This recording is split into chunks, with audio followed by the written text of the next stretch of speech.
Handa ang Kamara na dumulog sa Korte Suprema para sa isang mandamus order sakaling harangan ang pag-usad ng impeachment trial laban kay Vice President Sara Duterte. Si Earl Tobias para sa detalye live mula sa Batasang Pambansa. Earl?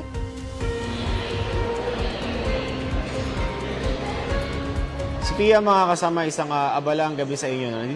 Nandito pa rin tayo ngayon sa loob ng Batasang Pambansa dahil inaabangan natin ngayon sa sesyon ng plenaryo itong nakumpirma sa atin ng isang mapapagkatiwalaan nating source na ngayong gabing araw sa sesyon mangyayari yung pag-elect ng 11-man prosecution team. Tama po, no? Mukhang 11 na kongresista po ulit yung bubuo dito sa prosecution team na magpapresenta ng kaso laban kay Vice President Sara Duterte. Katunayan, mga kasama, kayo ng umaga pa tayo o tanghali, merong hawak na unofficial list nitong mga prosecutors na ito. Pero hindi pa natin yan mailabas dahil hindi pa yan opisyal hanggat hindi pa napapagbotohan ng plenaryo. Pero bago yan, balikan natin yung ilan sa mga sentimiento ng mga kongresista na nakausap natin kanina patungkol sa pagtutuloy dapat ng Senate impeachment trial.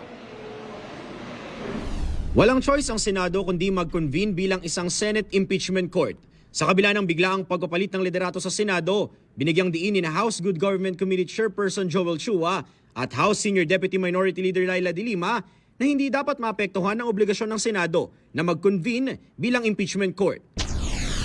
Wala silang option, wala silang discretion, prerogative o kapangyarihan na wag itong gawin.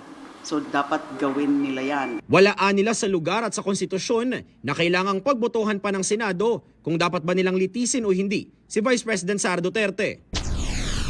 Ang linaw sa ating saligang batas, sabi doon, trial by the Senate shall forthwith proceed.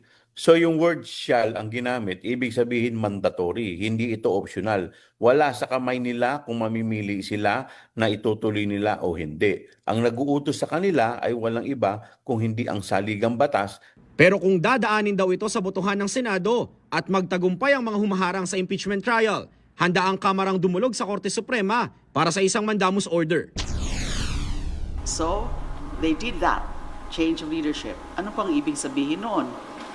Ano ho ba ang balak nila? When yung petition for mandamus, iaano lang sila, iko-compel lang sila to convene as an impeachment court.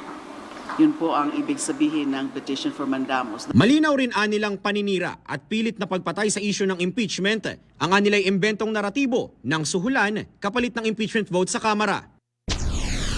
Para i-discredit yung mga magiging resulta nito. Pero ang tanong, paano naman nila i-justify na wala naman talagang ebidensya, samantalang wala namang ipinresentang ebidensya yung panig ng respondent. Sabi pa ni De Lima, ang mga tumututol sa impeachment ang mas dapat na magpaliwanag.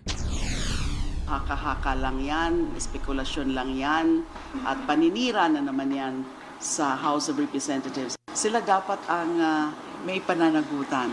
So sila dapat ang magpaliwanag sa taong bayan tungkol sa mga charges against the Vice President.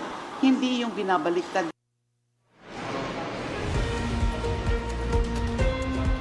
Sophia, mga kasama, paulit-ulit rin na natanong ngayong araw kung nakarating na ba yung articles of impeachment sa Senado. Pero paliwanag din sa ating kanina ni Good Government Committee Chairperson Joel Chua ay naghihintay lang daw, no, at handa na ang House Secretary General na i-transmit sana yung articles of impeachment sa Senado. Pero dahil nga sa naganap na Senate leadership coup ay inaabangan ng tanggapan ng House Sec Gen kung kanino makikipag-coordinate mismo o isusumite yung transmittal nitong articles of impeachment. Madalas daw kasi kapag merong Senate leadership coup ay nababalasa rin o apektado ng nangyayaring parang rotation o rigodon o palitan ng mga tao itong mga Senate staff. Kaya sa ngayon, yan na lang daw ang hinihintay ng House Secretary General para may transmit na ang articles of impeachment sa Senado. Balik muna sa inyo.